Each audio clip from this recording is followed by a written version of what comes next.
They talked a lot about chat GPT. Did I say that correctly? I've been working on that. A lot of counties have, or across the country have bought the license. They also bought BARD is another system that they utilize out there, but it was amazing what everybody's doing and having public meetings about it, doing some things and getting input. But it is here and it's not going away, and pretty much they were saying monitor more in the classroom, see what your kids' work is doing and things there. It's just back to the so-called common sense that sometimes we have difficulties with in across our country, doing some things differently like that. But I didn't have any other notes, but I was trying to just really hit that AI, Mr. Hodges, but it was a good session. Where are we on doing a new policy? How do we do that? Y'all do that and then bring it to us, right? Well, there's a whole general, I mean, it's so broad, how do you direct a policy, you know what I mean, on AI, and that's, you know, I think, sure, I'm in on trying to take off with it, so, good. You're tough over here, Mr. So good. No golfing in the dark. Huh? He can't golf in the dark. He can't golf in the dark, yeah, because he did say golfing today, didn't he? Update on the policy manual. Mr. Pruch was involved with the SESC meeting the other day. I had Mr. Vernon Green. I was running around presenting to several of our schools, but Jason Butcher with the SESC director says he's got right now 6 schools that are interested in doing that. If we do something together, we may look at a cost of $4,000 to $5,000. If I may, what they're doing is they're putting together a model set of policies and procedures. So instead of going through each one of our policies and going, throw it out, needs to be rewritten, here's, this is not the right law, because, you know, we have some policies, I suspect if we looked hard, we'd find some that were from the 60s. What they do is Dr. O'Call is creating the model policies just uniquely for West Virginia. They're being vetted by an attorney, and they're going to put the package together. And then what we will do if we go that route, because the more school systems that are involved, the less it will cost each county. So we're down to, if there's 6, we're down to $4,000 or $5,000 for it. The Neola, which is a company that does it nationally, it's $25,000 a year. They're talking, you do a lot of the work and you do a lot of work because you've got to vet, does this fit with West Virginia or not? It doesn't eliminate our policy manual, and we can have unique policies for us in our county for things we want, but it lets us look at the policy in a different way, and we won't just hand a policy manual to you and say, approve the whole thing. They'll be brought in stages. You'll look at several, you'll look just like we do now. You'll approve them or disapprove them, we'll decide what it's replacing, and then move on to the next ones. Dr. O'Call probably knows school board policy as well as anybody in the state of West Virginia, and having it vetted by an attorney before it goes out is great. And then there's going to be an update after every legislative session to bring policies updated for a minimal amount of money, probably $1,000, $2,000, $3,000, something like that. Just so we can get our policy and procedures manual is I don't want to say a mess because it's all there. It's just it's hard to review. It's hard to follow. It's hard to find things. Cumbersome. It's cumbersome. There's a lot of things in there. There's one policy that always sticks in my mind: the types of floors that you put in new schools. Sure. Which just cracks me up that it's there, but apparently it's state board policy because we're not smart enough to know what kind of floors to put in our buildings, apparently. So the State Department has to tell us. And also, I had a nice meeting with Mr. Butcher and Mr. O'Call, but in Ritchie County, we used Dinsmore and Shoals and did the whole policy manual. Jim Brown just left there. He's using that model, but he's added some stuff with Bowles and Rice after that policy book got updated. And then when I went to Wetzel, they just updated it, and I think Bowles Rice did the final part of it. And there's 2 samples right there that have the minimum policies that's required and then what else the board chooses to add. So there's 2 pieces, but I know Jim Brown shared a policy manual to Clay County's new superintendent, what they had, and that was a lot from what he left and went to Ritchie County there. So I just want to share those policies are pretty well updated, and they were done by Denise Spatafor, former administrative law judge that works for Dinsmore. That she she's also contracted out in Neola, but she can't do those things anymore because she's with Neola, and really, we got a good deal, and I don't think the law firm can do anything like that. Like Mr. Prudich says, it's going to be 25, it's going to be 30 more money that way to do things that way. So the second one, the WVSSAC Football Championship was awarded to the city of Charleston. Again, yeah, disappointed, and again, I don't know any of the proposals or any facts on that, but I know, just wanted to share that with you also. Any comment on that, Mr. Prudich? They made the wrong decision. Yes, sir. He's already made his comment. Yeah, I got you. And then the HBCU Department of Ed, U.S. Department of Ed, the D.C. trip, that's this Thursday and Friday. So I've got 41 students, I believe, 11 chaperones, Ms. Harrison. And we're going to depart from Bluefield High School at 4 in the morning. And, Well, what's that? you got plenty of bodyguards. Yeah. So the crowd's going, you may need it. And then, and that's this Thursday and Friday. I'm sorry, Mr. Bailey. It's okay. And then heating and boiler updates at Mercer School in the central office. I believe Mr. Atkins, in his update, we have 2 parts. Are waiting for the Mercer, or the central office. Do gas valves. Gas valves. And then Mercer School, there's another, Still waiting on brakes. I got you. And other than that, we're good, right? Yeah, we're good on heat. We're good. And then I've been sharing with you, Mr. Atkins gives me an update on Fridays, and I've been sharing that with you. It's pretty detailed, and any information you want to share on that on Timberwood. We had a Timberwood progress meeting today. I just hit some highlights that they've done in the last 2 weeks.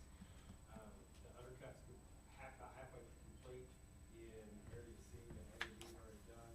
Grade beams in area A are finished. The ICF walls are 95% in the gym and 75% in the kitchen, and they are back on schedule. Anything else? I have a question. If it's Sure. possible on Friday sometime in the morning, I'd like to go up and look. If you could, if you, That's fine. They if don't you're, work on Fridays. okay, Some of the subs do, but yeah, that's fine. okay. We have, Leslie, what time are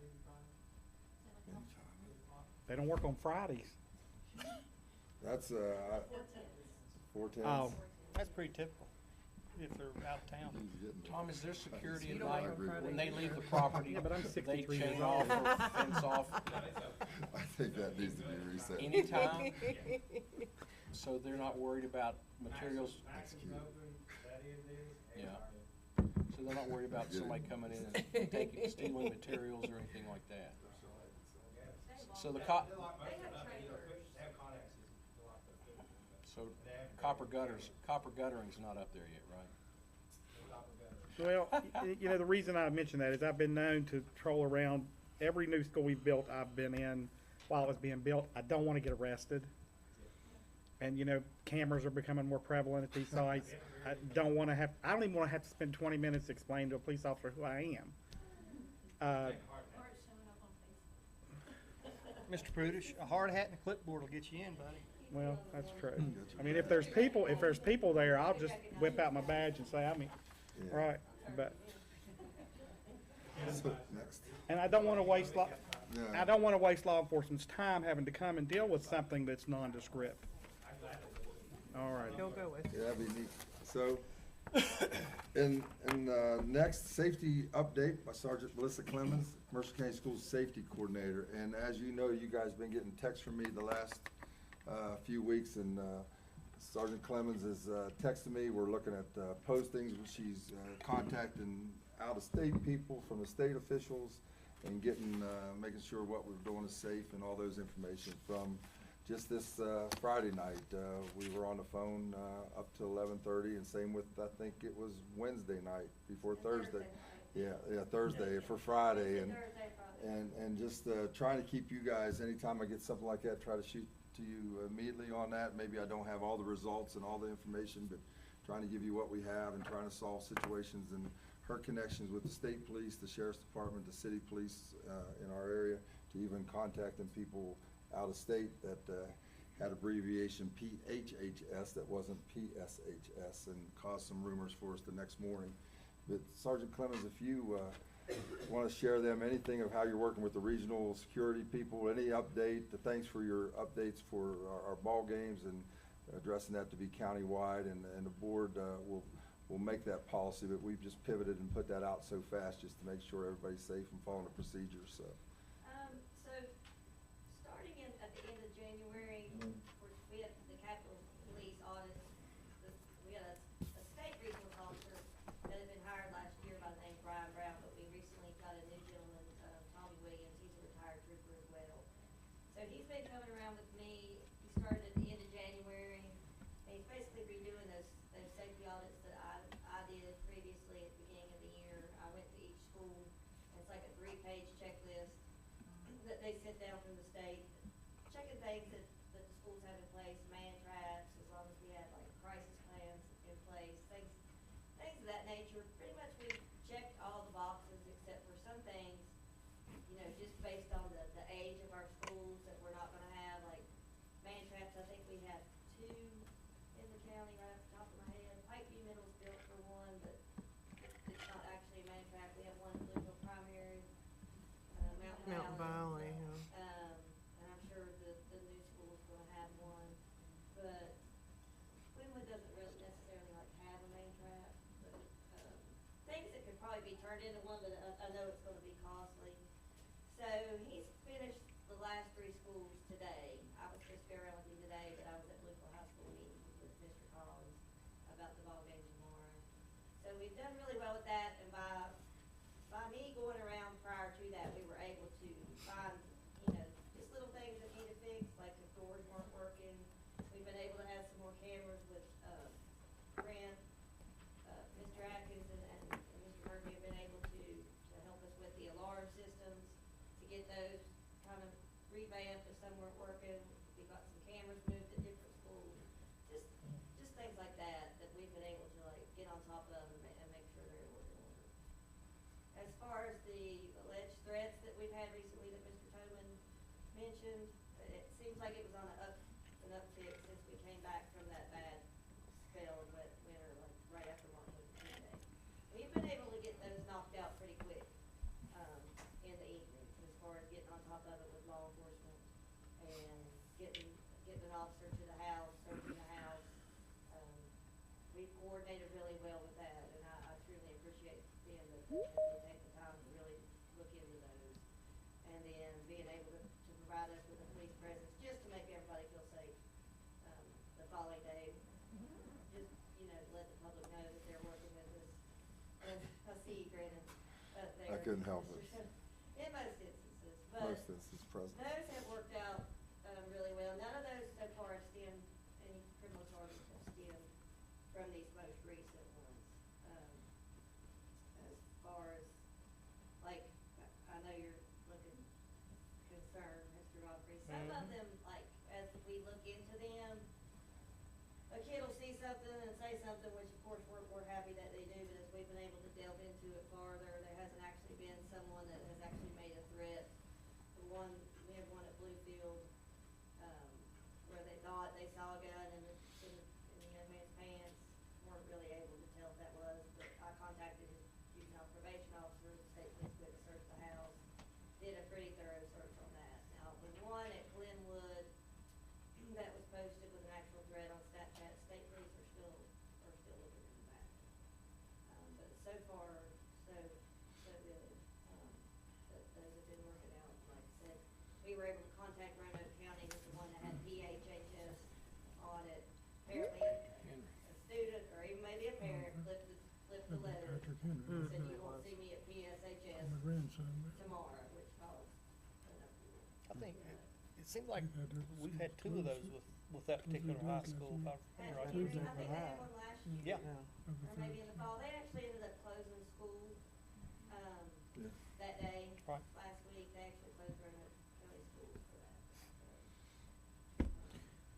We're just really trying to stay on top of those. We have 4 resource officers. Who was the man again, that you worked with? Did you say Williams? Tommy Williams. Tommy Williams? Do they actually, is this, procedures done during the school day? Yes, sir. He's been coming around, and he's not kind of like dressed like us, khakis, black shirt. He just comes and meets with the principals, walks around a little bit. Plays the Is he one of the ones where we had the information, one of the I think meetings it's where we got somebody who regional? works It was, underneath he's one of the him. ones for He's training. like the regional He one even for us. mentioned that there was a new gentleman, Right, and that must be who he's talking so that's about. who he's talking I about. think they're gonna hire a new one for this. They've kind of split them up into like the state police was split up almost into groups. So he's handling for Fayette County down to. Right. Yeah. They showed us a map, and that's vaguely what it was at that time. They're gonna try to hire him an assistant, or not an assistant, but another guy that's like. So what's his role going forward after this initial checklist? What will he be doing? The way he explained it to me was like, that hopefully they, if we need funds for safety or something, hopefully he can point us in the right direction. I know I always advise him if we, I've advised him lately, if we've received any type of threat. Right. Or, he's just kind of like there to lend a helping hand, really. They're still kind of getting their feet on the ground, trying to figure out what What they they're want doing. to do with it. Does he not come back from time to time? Yeah. Because people he'll get come lax. anytime. Yeah, he'll come anytime. He lives in, Shady Spring, so he's close by.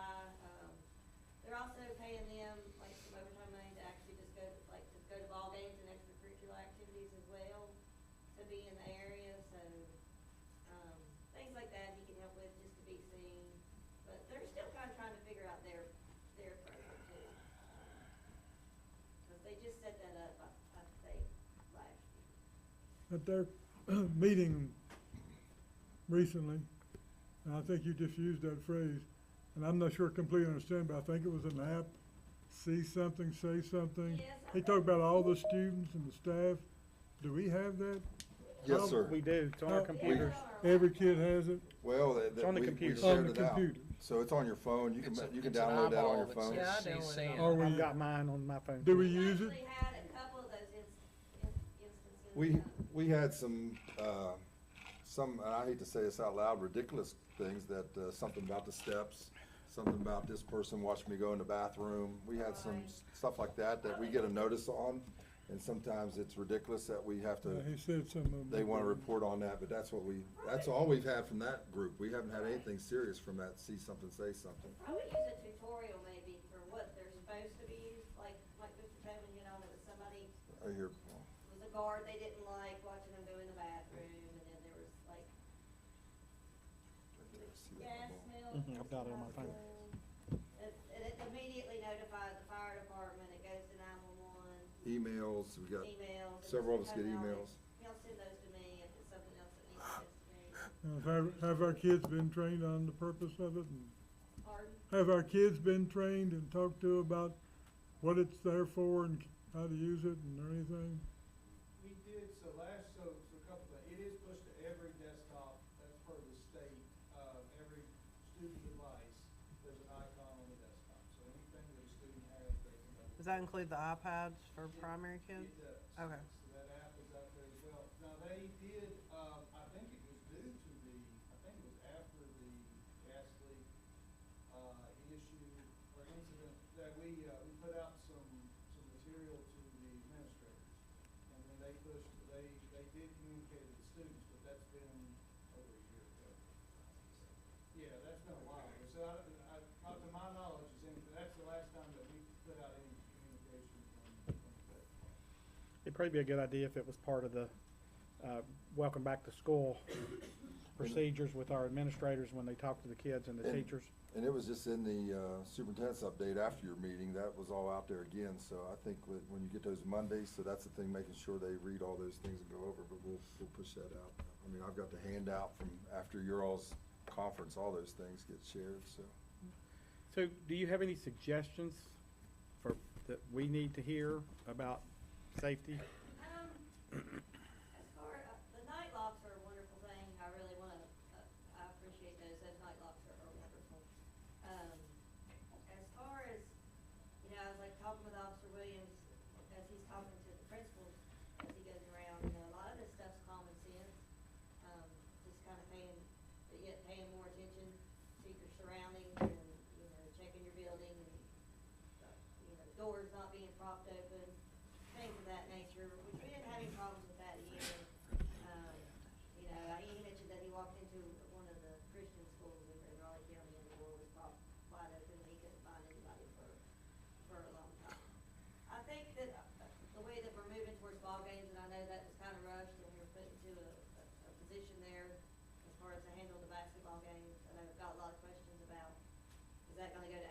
sports, like football and with the clear bags, but, you know, I think that we're moving in the right direction with that as far as. You can't get into an amusement park in America Right. without And it's carrying also a clear for bag. everything Or else, college too. game. College games are requiring it now. So, I mean, it's just common sense. Yeah, game too. Or do like me and just don't carry anything into the Right. game. You know, and that's caused enough war in the public, but everything that we do does sometimes. Leave your pocket knife in the car. Do we have night locks in all classrooms now? We do. Okay, that's awesome. What are the night locks? And if there was some that were missing, I know we had a back order, like it says the. Well, they there call was them some night locks. confusion about when that was put out before. I thought there the was draft like took over security the locks.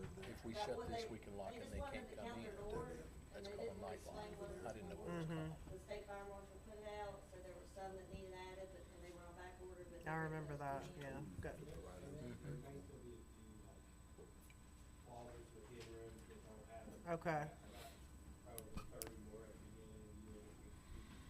We did do overtime for these, we just tried to get. Sure, but main classroom doors are all covered. We've done really well with, I asked the staff to familiarize even the kids with them. 'Cause- and there was that if you touch them, if you steal them, if you hide them, you know, you'll be punished, but I also did encourage them to teach them how to use them in case there was, in case of a crisis, if something happened. Sure. To the teacher or the administrator, and they worked really, really well with that. We practiced that in our lockdowns, and, the kids are familiar with them, they're not, but they understand what they're for. So I really think that was something really great to add. Awesome. And they do, because my second grade grandson gave me a lesson on them. See? He told me all about them. You can't get in, Papa. If we lock you out, you're stuck Good, in the they're hall. doing what I asked. So, resource officers, we need more? Yes, sir. Okay, we're posting them, right? I thought so. Thank you, Dr. Phillips. We'll keep scrambling. I know Will a we few still need retired more after we deputies get I'm all the gonna hit teachers up. on? I recruit, Oh, Lord. the pay holds them back a little bit, just to be honest. But I've been out there recruiting, I thought I had a couple online, and then they backed off. Well, I'm trying to poach one from McDowell that actually lives in Mercer. I'm not ashamed to do it, hey. So, no, I think, and that's not just because it's my job, I think having just one person in there Kids that play regularly football. really helps in that situation. As an expert in this field, what's your view on having teachers armed? All right, if that's too political, you don't have to answer. You made me start sweating.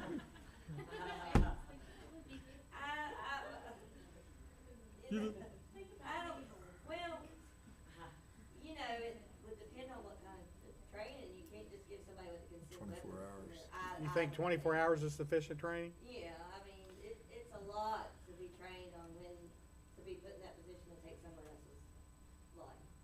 And especially Sure. in different scenarios, like, that you're involved in, like, if you have a kid yelling, so-and-so's got a gun on the bus, and, you know, I could've went in there the other day and like drew my weapon, not that I would've, but it's just, there's so many different scenarios that you become involved with. Now, I don't think the 24-hour training, was it a 24-hour training they did? That's what they're talking about, right? You know. 3 whole days. Police officers go into that, you know, every year thoroughly, go in the academy, it's a month-long training, and then it's something that you continue to work on. Well, and you live it every day. Right, so I don't know, and, there's a lot of questions, I could talk about that. Well, I mean, the problem with the statute as it's currently written is it's a mandated. So if the example I use, so if the cook decides, a 54-year-old cook decides I have a concealed carry, I want to be the person. And she's serving food, got that side or that arm under her arm there, while she's serving food, and then something goes wrong, and, you know, No mashed potatoes for you. That's right. and of course, I did mention this, which I thought was interesting. I didn't mention it on the radio show, but do you really want to be the administrator who has to deal with you're getting ready to bring them in and yell at them, and you know they're the ones that are armed? No, You know, you're going on an improvement plan. No, I'm not. Yeah, that's a good does point. that know who was armed? I mean, I'm not even sure how that. Well, anybody that has a concealed carry, does the training, qualifies, and we shall permit them to carry a concealed weapon. That's Instead what the of mag. statute says. No way. There's a lot of unintended possible consequences, isn't there? Well, with 24 hours of training, you can watch videos and they can put you in simulations. But what about the psychological part of it? It takes guts. The other night I saw it at the basketball game. All these kids, the people are leaving the game, and then you hear this screaming outside, and first thing I thought of was fight. So I head to the door. As soon as I heard gun, get out of my way, I turned around. I'm not trained for that. You know, Doug and two of the sheriffs, they immediately went outside, but they went toward it. And that's what we're trained to do, like you said. I know. Even when you're trained to do it, you can't always do it. Yeah, yeah. Well, if you had ex-military or law enforcement that had become a teacher, you might look at that one and go, yeah, we have no problem with that. But if we have the choice, as opposed to,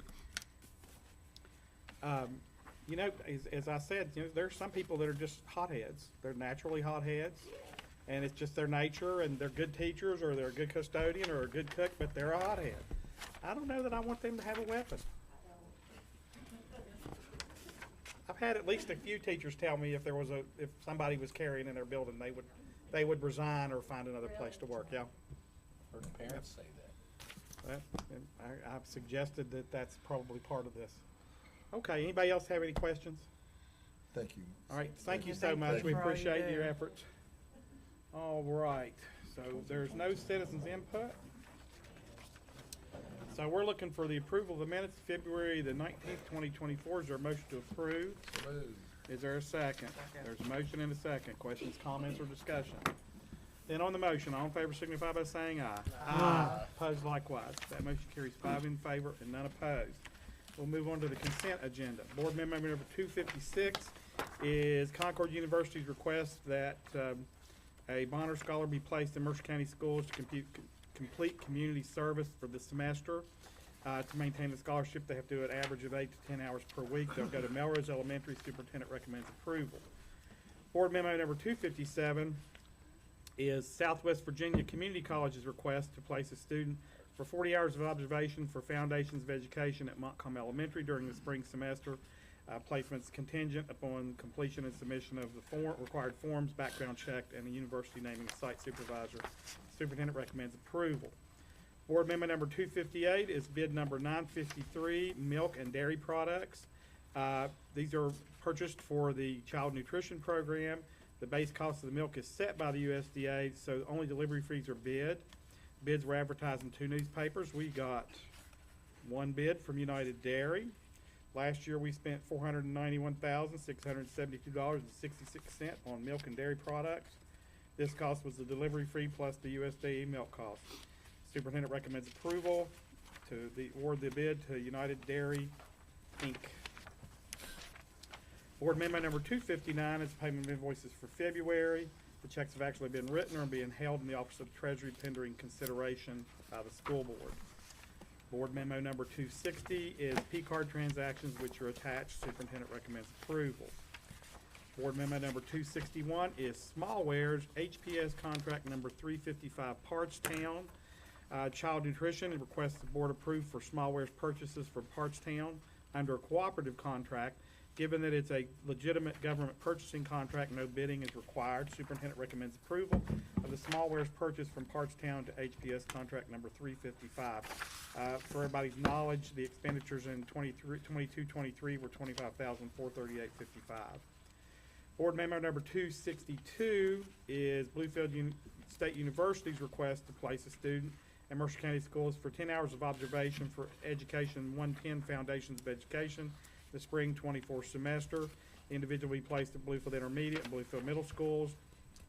As with others, placements are contingent upon the appropriate forms and background checks. Superintendent recommends approval. Let's see have I still got consent here? That's the end Is of that it. it? That's it. I usually write on my note, that's the end of it, but I didn't this time for some reason. 262. Okay, so 262 is the last one. Are there any questions or comments about any of the items on the consent agenda? Nope. With that, is there a motion to approve? Move we approve. Is there a second? There's a motion and a second. Questions, comments, or discussion? Then on the motion, all in favor signify by saying aye. Aye. Opposed likewise? That motion carries 5 in favor, 1 pause, and, Pause. yeah, there was a little pause there, I Paul. call it in the middle of a yawn. Okay, Sorry about that. that works for me. Board memo number 263 is West Virginia's Universal Pre-K Program Review Report. No action is required on this item. Mr. Toman. President Prudich, I want to go over this report, and we have Mrs. Rife and Dr. Atkins to review this report for you, so. Dr. Atkins? I just want to start by saying, give credit to Amber Wright. She has done an incredible job with this, and Emily Huddle takes care of the special ed part of it. But Amber has, she's not afraid to reach out to other districts and with the state departments and communications team and to learn and to evolve and do things differently. And I will give her the credit, and I will ask her if she will kind of summarize what this report says to the board. Good evening. 3 years ago today, I was actually board approved. Oh, congratulations. So, when I came in with a review, much like what we, underwent this past December. And there were a lot of things on there that we had cleaned up. And, it was really nice to come in with that and just to know what direction we needed to go. With this last review, so they happen every 3 years, with this last review, we had 0 findings, which was really great. Minor recommendations throughout the report, you can see those. We were very proud of where we were. The State Department was very, complimentary on how far we've come as a pre-K program in the county. And just very, they acknowledged a lot of the work that we have done. We were very collaborative and worked really well together. We worked really hard on building those relationships with our collaborative partners. So that's something that I'm pretty proud of, and I'm glad that they recognize that as well. They saw that, we took things from our last review and we improved upon those. And like I said, it's just really nice that they saw that we made that improvement, but also know that we have room to improve. And, you know, we're not gonna stop just because we got a good review, we're gonna keep going. But I think it's really nice that we've been able to work really hard and just be recognized. So I think it's very important, not only that, you know, Dr. Atkins is recognizing that, but our pre-K teachers are doing a great job, no matter if they're in one of our collaboratives or in our classroom settings as well. We're doing a really good job with pre-K. And I don't know if now's a good time to mention or not, we have a pre-K event coming up this weekend. So I invite all of you to come to that. And, it's another positive community event that we're gonna have where we invite families out to just inform them of what benefits pre-K has and to help transition the kids from pre-K to kindergarten as well. And, parents will get a lot of good resources at the event, and kids will get a lot of things to take home and to help build those skills that they need for coming into pre-K or going into kindergarten.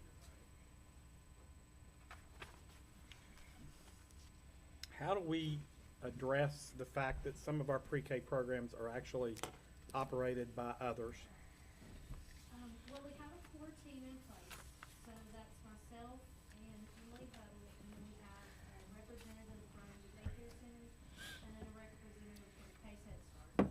And we're trying to work more, and like I said, we're trying to build that collaborative relationship a little bit better. Through this whole process, I've become, reliable in some of the, classroom observation tools that we use, and I've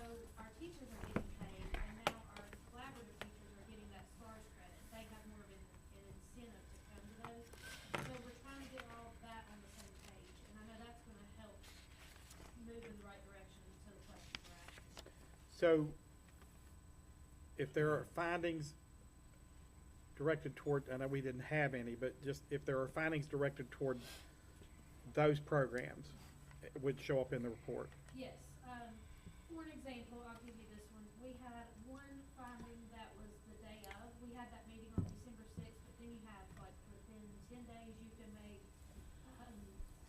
you can make any kind of additional submissions, and then from there, they do their report.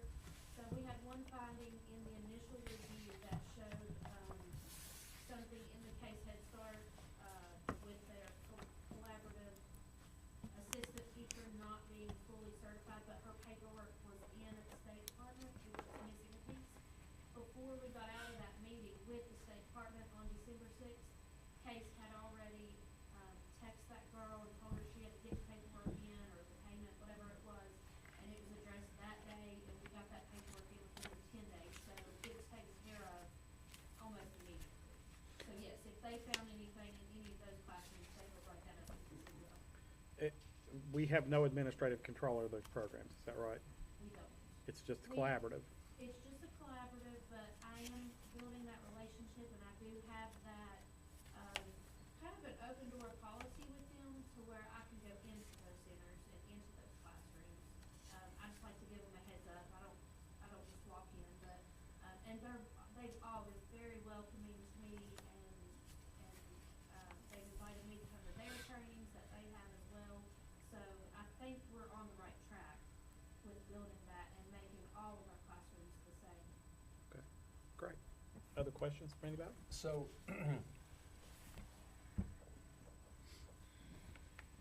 best way to put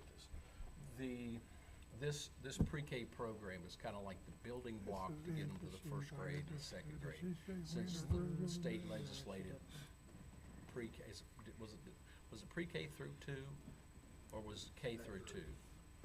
K3? K3, you're right. But this is a starting point. So when they, and I read a lot of the comments that were made from that. Now, I think the legislature is also entertaining moving this up to 5th grade, isn't it? I think including 4th and 5th in this whole process. They've pretty much abandoned secondary, but they're talking more for primary. So this will just continue to build as these pre-K kids get to those upper grades. They're gonna the hope, the intelligence of Charleston says they'll be better. Everything will be good. Yeah, and I know the, State Department has hired on another person who, her first name is Angela as well, and I can't think of her last name right off, but, she was a big component of the K-3, I can never say, the, Success Act. But, she is now in that department working with pre-K a little bit more.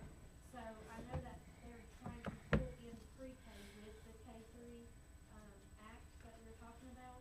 So I think that we'll see them being, incorporated in it as well. And, Dr. Atkins spoke, I feel like I have a pretty good relationship with the State Department, and, also I know we have some really strong administrators in the county that have a lot of good knowledge as far as the science of reading goes. So we want to move in the direction of including that in pre-K, not just waiting until the kindergarten. But Right. pre-K is not mandatory, but, at these events like we're having Saturday, we're gonna try to get as many kids in as we can, because it is the foundation.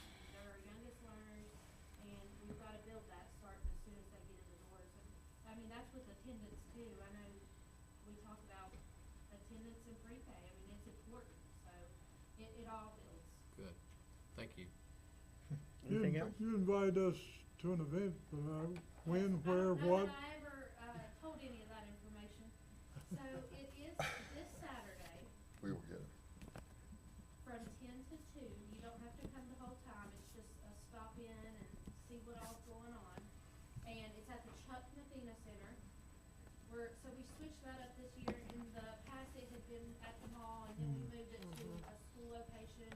And I think we moved it to the Chuck Mathena Center in hopes that it'd be more of centrally located, but not school specific, because when you do it at a school, it tends to just, you know, advertise for that school. So we're I've been to hoping we'll that get before. people from all over the county, not just one school at the event this weekend. Is it Ready Freddy or different? We've transitioned it, so. New and yeah. approved, okay. Yeah, we transitioned Readiness it to Roundup? the Readiness Roundup. Okay. Ready Freddy was a big initiative that came out of the Early Literacy Committee, which was from before the Third Grade Success Act. So with that, we can move to Readiness Roundup. Okay. And if you wanna come and wear your cowboy hats and bibs and flannel, then you will fit right on in. I don't know about that. You cannot wear a support the levy shirt. Do you have one of those? I do. They asked if they could put cameras on that. Or cowboy Yeah, hats. we can't do that. That's what you want. Some of the community partners that we've invited to come, we've invited a lot, but some of the ones that have committed to coming, we have, the Craft Memorial Library footmobile will be outside, so we're hoping the 30% chance rain stays away. We have the health department's mobile vaccination clinic, so they're gonna be there, they'll be set up inside as well to be able to check if the kids are up to date on their vaccinations. Cause I They invited go out 3 there. people and they said they could Now, come. we are gonna have our school buses, and then Case West Virginia is gonna bring one of their school buses as well. Okay. So again, we're partnering with them, and they're coming, and this is something I did not know they were doing until just a little bit ago. No, They were and bringing these are fresh fruit guys from that for the side of the kids to county. get that day. That- Nice. So I'm really excited about that, cause we were hoping They're to go influential to 4-H, people in like that farmer's market, but we just didn't have the funding for it. But they're gonna have fresh fruit, so that's really nice. Aetna, the health plan, WIC is coming, Concord cheerleaders are coming to dance around with WIC. That's always really cool. We have some really nice, they'll do things like an ABC station, a 1-2-3 station, a STEM station, we're gonna have some things out there for that. And then the parents will take away some kind of, handout or just a guide on how they can help their child between now and when they come to school. And then the kids will get to take home things like Play-Doh and, a water bottle and a tiny little book bag that they can all bring back. And another little exciting thing, a little stuffed animal that they can bring back to on the first day of school. So that helps, you know, prepare them, and then, they'll be a school bus. They can ride the school bus with their family, so it's not gonna be that unfamiliar whenever they come the first day of school. They'll be more comfortable doing that with their families. So it's a really nice event, and I think it's very helpful to the community and to the families that are bringing their kids in. And of course, we'll be there to answer any questions, but it's not a registration event. It's really just about the information side. And Mr. Hodges, Amy Harrison put that out 10 hours ago. I just looked on my Instagram, and she is shooting out messages right now of our pictures that she just took. I looked at, I've got a few things on my phone, but we'll send you something soon that you can have that in an email, those dates and that even little thing there. We can shoot that to you in the email with those things, so. Anything else from anybody? Just a piece of trivia that I love, that I learned recently. When they say 30% chance of rain, they don't mean there's a 30% chance of rain. They mean there's a 30% area. chance in the area in which you live that it will be raining somewhere. Yeah. So, I mean, you look at it and you go, well, Well, hopefully. that's not even a guess anymore. That's like, it could be raining in Hinton and not here. I mean, geez, I would think at any like given 30% of time, the there's area is rain supposed to rain. somewhere in our area. So I thought that was kind of interesting, but I just learned that last year. moving on from the trivia now. I'm an information geek, sorry. Board Memo number 264 is a memorandum of understanding with Legal Aid of West Virginia. We looked at this before, and it relates to a legal clinic program at Princeton Senior High and Pikeview High. And we wanted it to be clear that the agreement was for any student enrolled in Mercer County schools. So what this memo does is make that correction and make sure that it's available to anyone in Mercer County schools, but it will be located at Princeton Senior and Pikeview High. Is there a motion to approve? So moved. Is there a second? There's a motion and a second. Questions, comments, or discussion? Then on the motion, all in favor signify by saying aye. Aye. Opposed likewise. That motion carries 5 in favor and none opposed. Board Memo number 265 is budget supplements and transfers which are necessary from November 1, 23 through January 31, 24. Budget transfers total $2,329,992.87. Total supplements are a negative $236,667.92. Is there a motion to approve? So moved. Is there a second? Second. The motion and a second. So, what is the reduced Title I budget by $525,000 all about?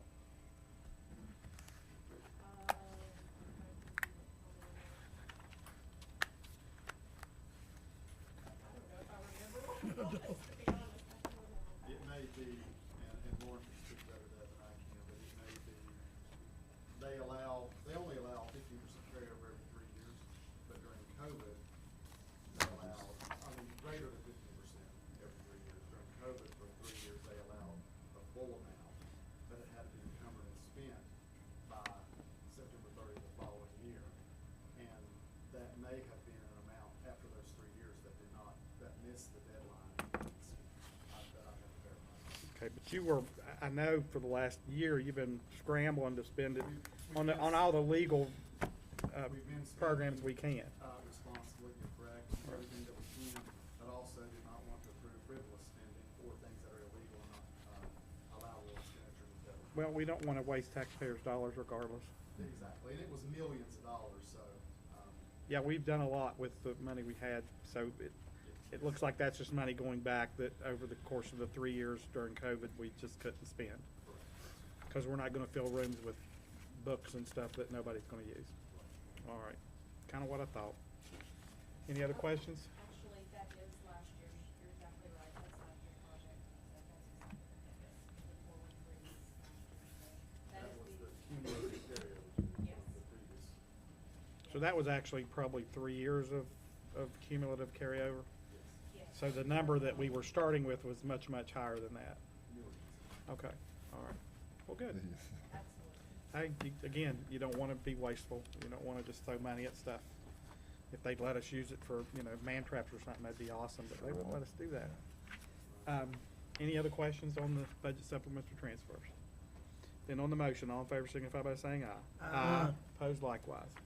That motion carries 5 in favor and none opposed. Board Amendment number 266 is not an action item. It's the first reading of policy K05, Parent and Family Engagement Policy. Mr. Toman. Dr. Atkins, anything you want to add on that with family engagement with the UNA? Yes, sir, just briefly, that is, it's a federal requirement, again, back to Title I, that it's aimed to be annually reviewed, and we took information, we have an advisory council of parents, and then also from staff and students, but you can see in there just updates of dates, but one thing, a theme that's carried through the last 2 years is the most important thing that parents want through engagement is they want to understand how to use the digital tools accessible to them to help their students at home, whether it's through communication with Schoology or other types of apps or information or textbooks at home, iExcel, iReady, other types of programs. How can they access those digital tools to help their children at home?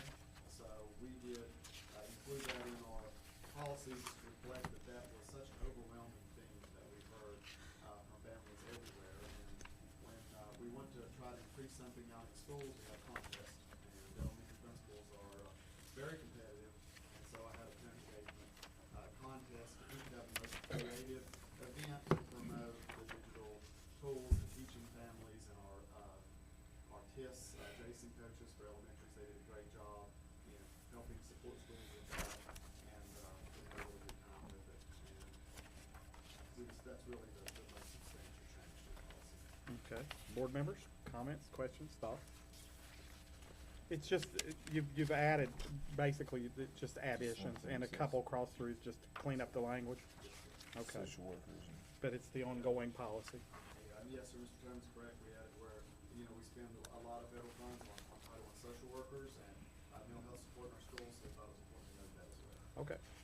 All right, that'll go out for public comment, and we'll see it back here soon. Board Amendment number 267 is the first reading of policy G01, Emergency Situations Pay. Mr. Toman.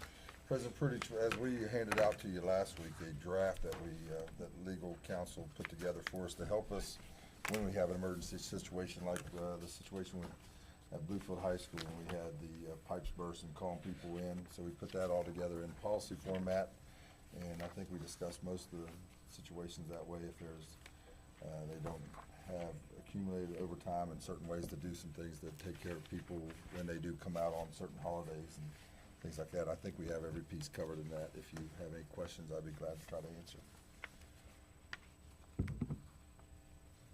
Board members?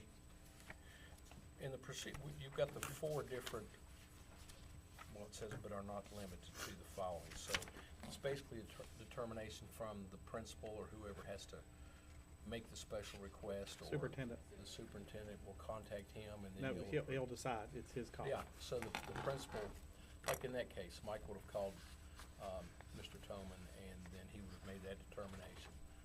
Correct? Yeah, absolutely. In the last situation, like I said, we were trying to get a hold of certain people that would have been able to work. You know, I had 2 cell phone numbers that I had in my phone. I called, and then I felt bad for them. Now, you know, because I called, did they feel they had to come in and work when others denied it, and it just made a whole different situation that was I felt terrible about. The steam fire that happened here, if it, Yes. had it been a real fire, you might have had to have people come in to Sure. clean up, and so, you know, you wanna make sure they're Sure. compensated adequately. And then You- Mrs. Mitchell shows up down there late and coming here all evening, huh? And then Mr. Prudich, I think, rode by and. Oh, no, I came, Yeah, you showed I up. got a snap from my sister that said, McTech's on fire.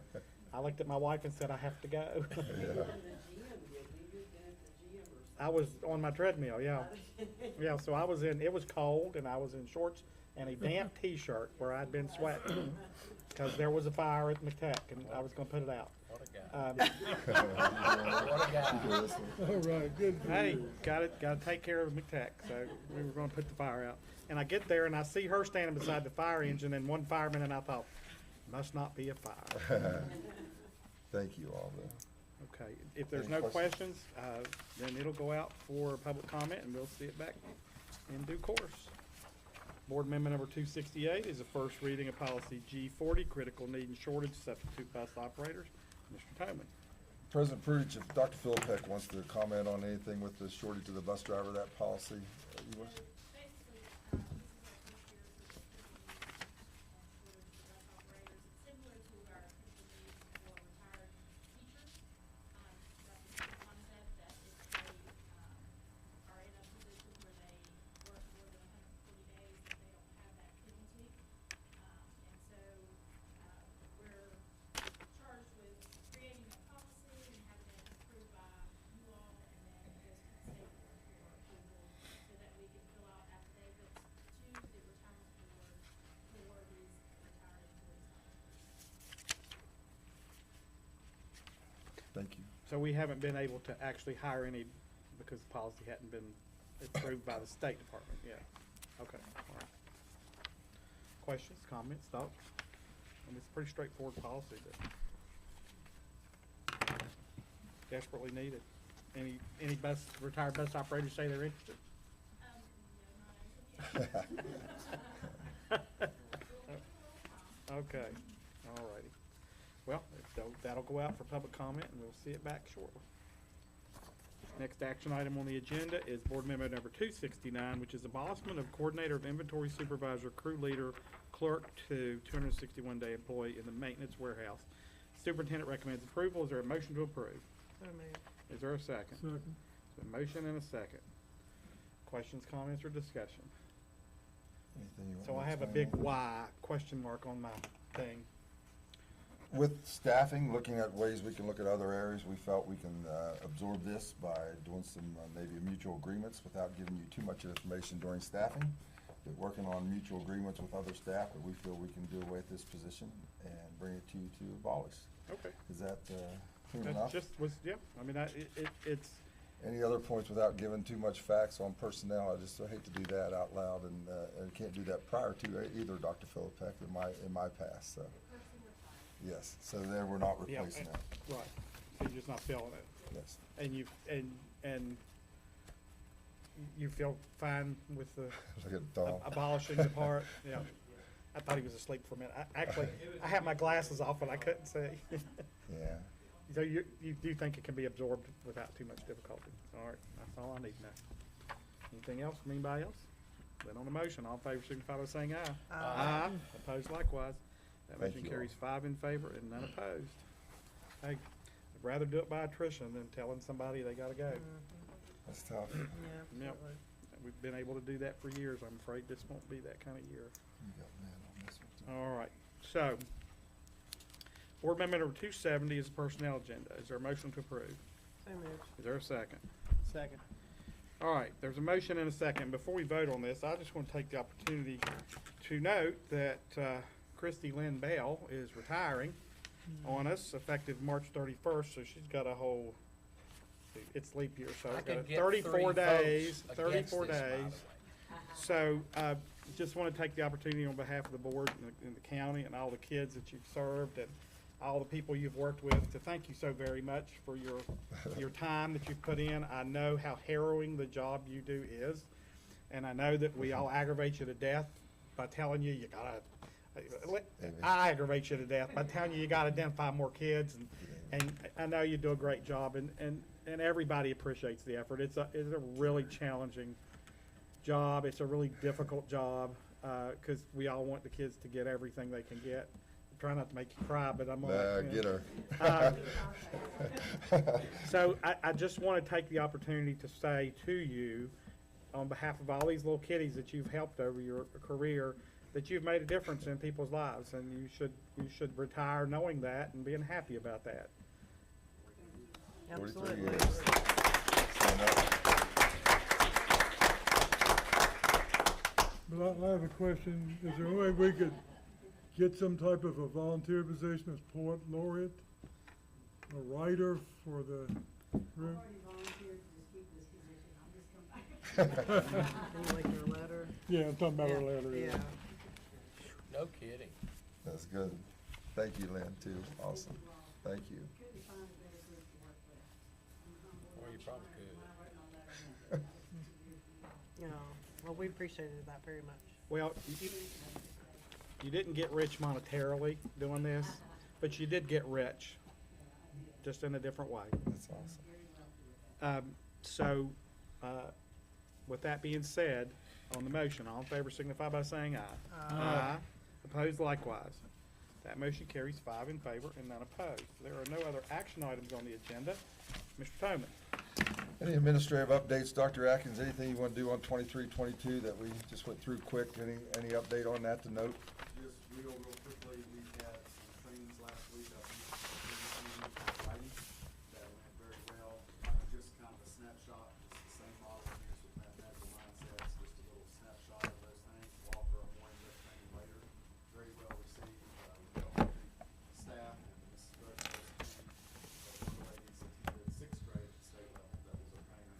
And so they're going to be doing some things with middle school as well in the future. And we have mathematical mindsets 2.0 this Thursday, with some primary K2 and the grades 3 top here. And then also the previous Monday, secondary had those opportunities for middle and high school staff. And I think that went very well too, so just excited about those opportunities. Just a question, more of editorializing, as I'm apt to do. Why did the State Department feel the need to move the writing assessment up? I think it's because of hand assessing and do a better job with that. And these ladies, Dr. Vaughn can speak to that better than I do, but I think it has to do with how they hand grade those and do some work with that. Of course, that probably will be AI assisted in the future. But the ladies that went down, they were 2 out of 30. The whole state came from Mercer County, and those 2 came from Straley, so we were very fortunate to get 2 on there. I would thought we'd be lucky to have 1, but they were able to get a lot of information about the scoring processes, what they look for, and what they consider is the difference between a 2, 3, 3, and 4. But that was my understanding, it's about the scoring. Because they moved it up Significantly, yeah, it's on the order of 2 months almost, right? It's at least a month, yeah, probably closer to a month and a half, or 2, for a lot, you're right. So does that mean the scoring will be available quicker? Yeah. Good questions. That's good. November of Didn't next say year. that. Just write it down. I told you November of next year. And anybody else, we can just go, Leslie, if anything, we'll just keep going if anybody has something to say. Anything, Thank you, Leslie? Dr. Egg. Yes, ma'am.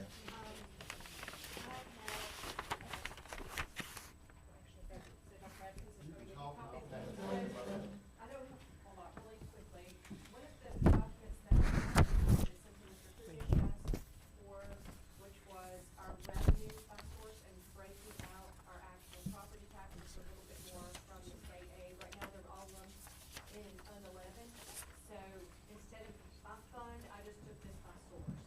So you'll see property taxes, that's our regular taxes, 12.9 million. That's very helpful, thank you. Okay. So, and I did give that to Amy. Amy has done a great job putting information on our website too, with some graphs and things. The second document, we met today and we came up with a timeline for the levies and budget approvals and wanted to mention that to you and request that we schedule the work session. Next week we should have our levy rates, and this is just really, won't go through it all, but all of the things that we're required to do, so we kind of work backwards. And I'd like to get things done a little bit earlier this year. That being, last year's my first year, we were like at the last minute. I don't wanna do that. That is too stressful. So, that was just not compared to anyone else. It was compared to last year for me. But if we meet this timeline, we have to have the statutory meeting to approve levy rates on April 16th. Could we just have a work session right after that, since we would already be here for the budget? And if we can do that, we'll have a preliminary draft to you with, some details so that you can ask questions. That gives us time to make changes before we have to get it approved and submitted, et cetera. It's more efficient to just do it on the same meeting. Yeah. That's a good A idea. lot of counties do that, Yes. and I think we could do that. It's if we want. absolutely perfect. Yeah. No You're issues talking at all. about April 6th. April 16th. Yes. Okay, thank you for this, by the way. One of the things that I see comments and I hear people talking, and they're like, well, 70% of the property taxes go to the school system. And I'm like, yeah, but a portion. First off, that number's probably not correct, but secondly, a portion of that is set by state law, and that's never gonna change. The only question is the excess levy. And that's the part that constitutes 13% of our budget. So this is very helpful when people ask questions. I think it's easier for the public Yes, to ma'am. understand that breakdown too. That's the mandatory when you enter the levy in after Okay. we reconvene that meeting. Anybody else? On Tuesday? This is usually Mr. Toman's thing, but I'm sorry, Amy? thank you. Rosemary? Where are we with our MCTEC meeting coming up? Have you made arrangements or contacts with the ZMM people and everything, so we're ready to go? Yes, Leslie and Tom and I are meeting with Dave Ferguson. on Friday. And hope to have a little bit more information so you can tell, and then we'll give our work session on that. Well, but we already do have quotes as well. We have For, quotes on a couple of phase one, and then this is This is what it'll be if we do this, and this is what it'll be if we do that. if we go all out. was something sent out, an RFP sent out? Oh, no, these are just estimates. Estimates No, for we are you. not nearly ready. This is just with Dave and. Oh, yeah, this is just that, here's what we think it might cost if you do A, here's what we think it may cost if you do B. Like, Okay. for example, we talked about moving the entrance around and paving over here, because this is really the front of the building. That's the end of the building.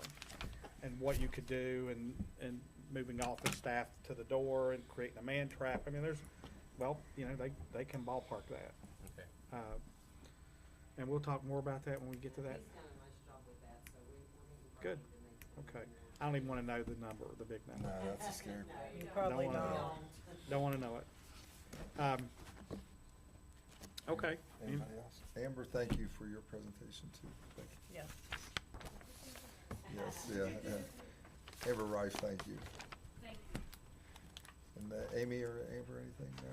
No? I did send out an email with the readiness wrap-up, and then it should be in your email. Okay, great, thank you. Thank you. Miss Emily, anything? No? Lynn? You wonder why I picked April the first is because we have two huge audits going on.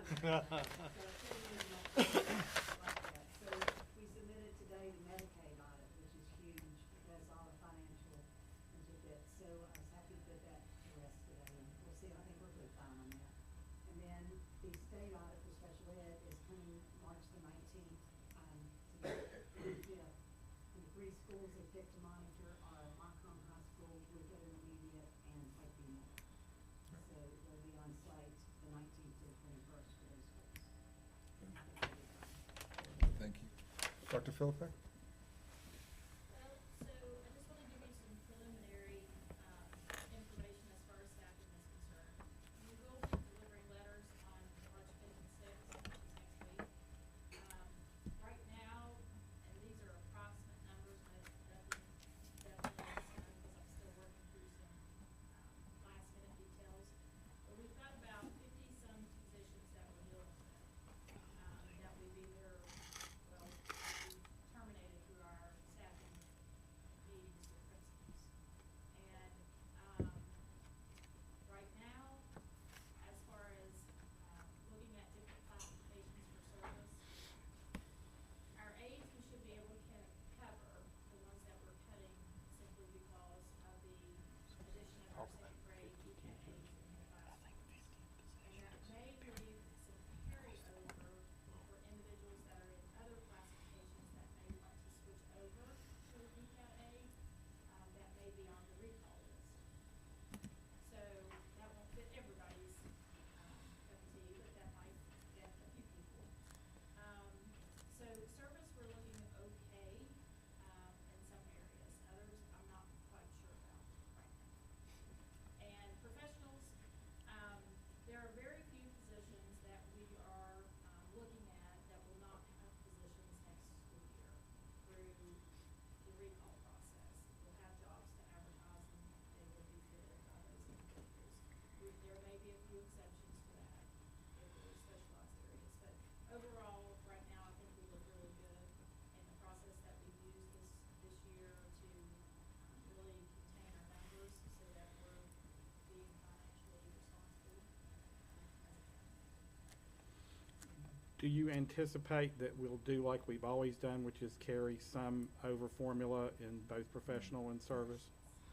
And that's fine, because we've done it since I got here the first time, so it's just part of the deal, right? Okay. What did we estimate, Ernie? We was talking about that today, Dr. Atkins. I can't think. It was 20 to 30, something like that. We normally did in Mercer County, I think is what, we just had a little Seems to be- brainstorm there. It seems That to, we've always we've did. stayed in that range, yes. And then having those 90 is the tough part, so trying to chip away at that the best we can, and Which as you explains guys know. the 56. That's but, it. yeah, Yes. right. So, thank you, Dr. Philippe, for Well, being prepared for that, so in the, thank you. in the future, if I'm gone, just a reminder to everybody, in the future, if we know the money's not permanent, we should probably post the jobs as temporary. Yes. Even a year or 2 years or 3 years, whatever it might be, just so people know when they go in, okay, well, I'll have it for 3 years and then we'll see what happens. That's, yeah. Anything, you want to keep going? I'm sorry. No, it's fine, keep going. No, Amanda, Ms. Adolph, anything? Spoke with Mr. Browning this morning. He is seeming to do pretty good, but he wanted me to bring you some more information about alternative. And expelled. So what I have is a couple spreadsheets here, and there's two for each of you. Thank you. Hopefully this will continue to answer some questions Oh, for great. you. Too much stuff in there, just share with me also beforehand, so I got you. Couldn't get an MCA, huh? That's not very nice, but, Only something that well, I mean, it See, speaks to what public schools say, which is private schools can just say, no, Yes. you can't come here, you're too much trouble. Or you're in trouble, you have to leave. First off, it's kind of sad that they make that choice, but secondly, we don't have those options. We educate everybody that comes to our door and knocks on the window and says, I need an education. That's why we can't be compared easily with others. So you can see that, what I did was, I did a before and after snapshot. of the students to say that they were either, doing as well as they were doing at school, so the same. And then we have, a slightly better, category, and we have slightly worse. We have much worse. And, so you can look through there and you can kind of get an idea of how each student, from either, and I do think the alternative, they do tend to struggle a little more. Your expelled kids, most of them are doing, better, if same or better, except for one. And then your alternative students, you have some that are much worse. Two that are much worse, one that's worse, several that are about the same. So what's NA, what would NA, how would that apply to a Okay, student? so what it did was. I've never been there long I enough think to. it's- That's what I'm guessing. Yeah, Yeah. they started at the beginning of the year, I've already kind of talked about those and where they are. Right. And then the ones that have just recently started, and that I don't have data You on. just, you can't tell yet. Yeah. And that works, I understand, Yeah, thank So at the you. end of the year, I'll be able to update this a little bit better and give you some more information. I guess Okay. B is pass and F is fail. Yeah. Needs a key here for us old folks.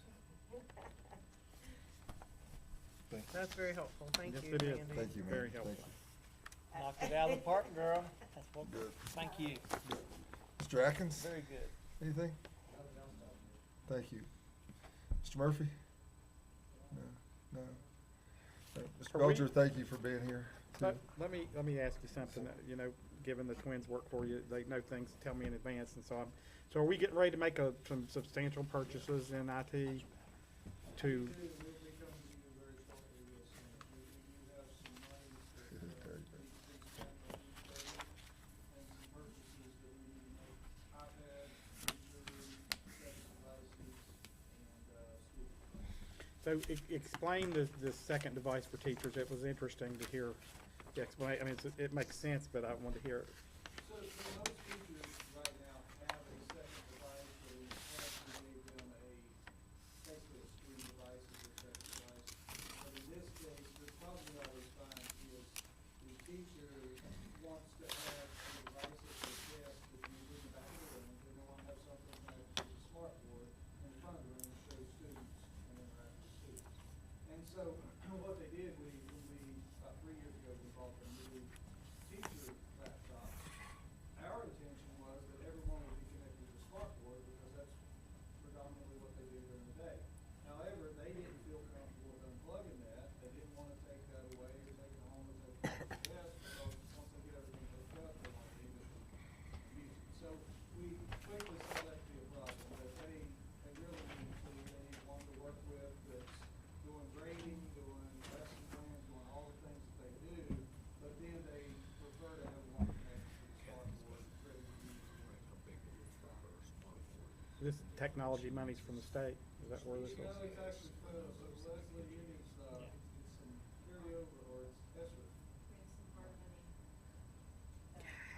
That is usually And we gotta use it by the end of this semester, so, okay, And some of it is to address learning loss, and that makes this sense. is one of the areas that would qualify for that. Good deal, okay.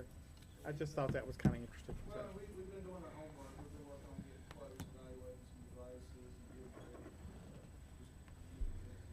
ready. And for purposes of our streaming, I think Amy's given you some information about what we saw at the county commission, the way they streamed was very effective, particularly for the crowd, but also because board members might be traveling, and if they can participate that way, it would be so much more effective than being on the phone.